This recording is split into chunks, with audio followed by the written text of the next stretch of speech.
300 դպրոց, 500 մանկապարտեզ պետական ծրագրով հանրապետությունում կառուցվել ու վերանորոգվել են ուսումնական հաստատությունների մեծ մասը եւ այժմ էլ ծրագիրը շարունակվում է։ Տարածքային զարգացման հիմնադրամի պատվերով եւ ավելի քան 242 միլիոն դրամ ընդհանուր արժեքով Գյումրիում կառուցվեց Զանգակ մսուր մանկապարտեզը։ Մանկապարտեզներ կառուցվում, նորոգվում կամ հիմնանորոգվում են պետական սուբվենցիոն ծրագրի միջոցով, համայնքների եւ պետության համաֆինանսավորմամբ։ 88-ից հետո մանկապարտեզը գործում էր տնակում, իսկ 2020 թվականի հուլիսի ջրհեղեղի պատճառով թաղամասի երեխաները այդ տնակայինն էլ չունեցան։ Ջրհեղեղը քշել տարել էր արտաքին պատերն ու միջնապատերը, ամբողջությամբ վնասել գույքը։ Այլևս վերանորոգման ոչ ենթակա տնակային մանկապարտեզը ապամոնտաժվեց։ 2021-ին տեղում շինարարները սկսեցին նոր շենքի կառուցումը։ Ժամանակակից կահավորված մանկապարտեզ, որովհետեւ մեր երեխաները պետք է հաճախեն, կրթվեն, սնվեն, իրենց առօրյան մեր համար շատ կարևոր է։ Համար այսօր ամենակարևորը սերապեքի ժպիտն է, որոնք նման մանկապարտեզ են այցելել։ 75 երեխայի համար նախատեսված մանկապարտեզը հագեցած է նախադպրոցական կրթությունն ապահովող բոլոր ժամանակակից միջոցներով, կահույքով, խոհանոցային գույքով։ Գյումրիի քաղաքապետի պաշտոնակատար Սարիկ Մինասյանը վստահեցնում է, որ քաղաքի բոլոր մանկապարտեզները եւս ունենալու են այսպիսի պայմաններ։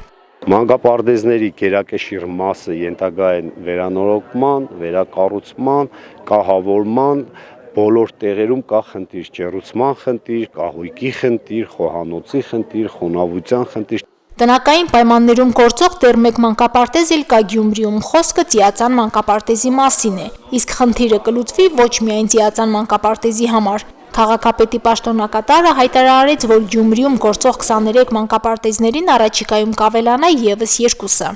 Արդեն նախագիծ ենք ներկայացրել Գյումրու բուլվարային թաղամասում կառուցելու ենք նմանատիպ հագեցած ժամանակակից մանկապարտեզ մոտ 120 երեխաների համար Երևանյան խճուղում եւ օտանավակայանի տարածքում ընդհանրապես չկա մանկապարտեզ։ Մենք այնտեղ նախկինում մանկապարտեզի շենք ենք ունեցել, հասարակական կազմակերպության է տրամադրված եղել։ Տեղեկացրել ենք, որ այլևս հուշագիրը խզում ենք եւ մեր շենքը ծառայելու է մեր երեխաներին, վերանորոգելու, նաև վերազինելու ենք, կահավորելու ենք։ Նորերի կառուցման մանկապարտեզների թվի ավելացման ծրագրին զուգահեռ Գյումրիում նախատեսվում է մանկապարտեզները դարձնել անվճար, որի համար քաղաքային բյուջեից կպահանջվի ամսական 15 միլիոն դրամ։ Այդ գումարները կան, մեր բյուջեն ավելացնելու ենք, տեղերը գիտենք, համոզված եմ անվճար է լինելու։ Քաղաքապետի պաշտոնակատար Սարիկ Մինասյանը նաև ժամկետներ նշեց, որ մանկապարտեզներն անվճար կդառնան 2026 թվականից։